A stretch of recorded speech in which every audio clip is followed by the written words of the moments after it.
Pada kesempatan ini saya akan membawakan game menarik dari Magician from Riga. Siapa lagi?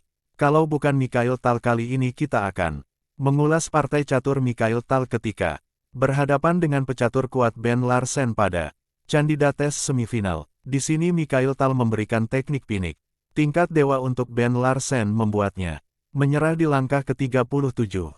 Saksikan bagaimana keseruan pertandingannya. Mikhail Tal mengawali permainan dengan pion E4. Larsen kuda F3 Sicilian Defense. Kemudian Mikhail Tal mendorong D4 pion pukul pion. Kemudian kuda pukul pion D4 pertukaran pion. Sekaligus ajakan bertukar kuda, tapi Larsen tidak menggubrisnya. Larsen memilih mendorong pion E6. Kemudian Tal lanjut dengan pengembangan kuda ke C3. Ini adalah Sicilian Taimanov. Larsen lanjut D6. Kemudian Mikhail Tal mengembangkan gajah ke E3. Pengembangan perwira sekaligus memperkuat posisi kudanya. Larsen lanjut dengan pengembangan kuda ke F6 dan Tal menjawab F4. Larsen melanjutkan pengembangan gajah ke E7 dan Tal menjawab menteri F3. Ini adalah Sicilian Scheveningen variasi Tal. Kemudian Larsen rokade sayap raja. Mikhail Tal rokade sayap menteri.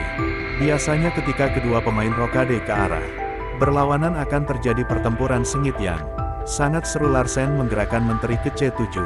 Langsung melakukan shadowing terhadap raja. Mikhail Tal menyerang menteri dengan kuda B5. Menteri mundur. Kemudian Mikhail Tal mendorong G4. Larsen A6 mengusir kuda dan kuda kembali ke D4. Larsen melihat kuda ini cukup merepotkan. Jadi Larsen langsung menukar kuda-kuda kali.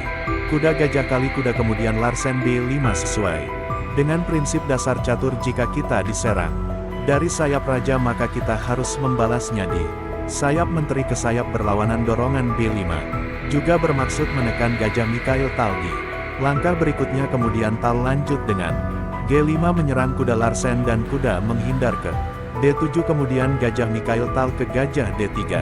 Larsen melanjutkan dengan B4 menyerang kuda Tal.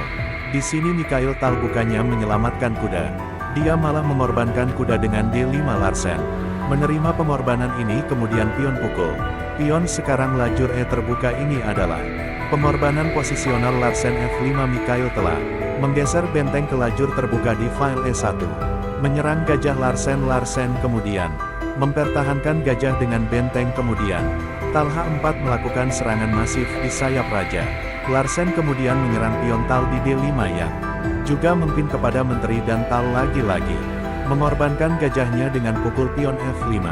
Larsen pukul gajah dan Tal pukul gajah. Larsen yang berada di E7. Di sini Mikhail Tal masih ketinggalan satu perwira, tapi serangan belum berhenti. Larsen menyerang menteri dengan manuver kuda ke E5. Tal menghindar ke E4 menteri ke F8 menyerang benteng Tal. Tal pukul kuda. Sekarang Tal mendapatkan kembali perwiranya. Larsen menyerang menteri dengan benteng. Tal menghindar ke E3 tetap melindungi gajah. Larsen menyerang lagi dengan F3 menteri Tal ke E2.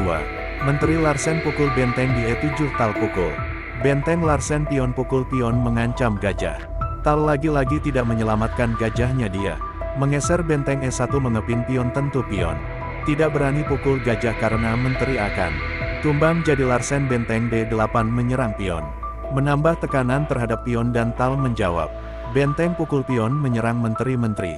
Menghindar ke D6. Tal menteri F4. Larsen benteng F8 menyerang menteri Tal menteri ke E4. Larsen dorong pion B3 bermaksud mendobrak sayap menteri Tal pukul pon. Kemudian benteng skak raja menghindar ke D2. Menteri skak ditutup C3. Menteri menghindar ke D6 dan Tal lagi-lagi mengorbankan gajah ke C5. Menteri menerima. Kemudian benteng skak benteng. Larsen menutup. Kemudian Tal menteri ke E6 skak. Inilah kenapa Tab mengorbankan gajahnya supaya tidak ada lagi penjagaan di petak E6 dan setelah raja menghindar ke H8 Tal menteri F7. Larsen langsung menyerah.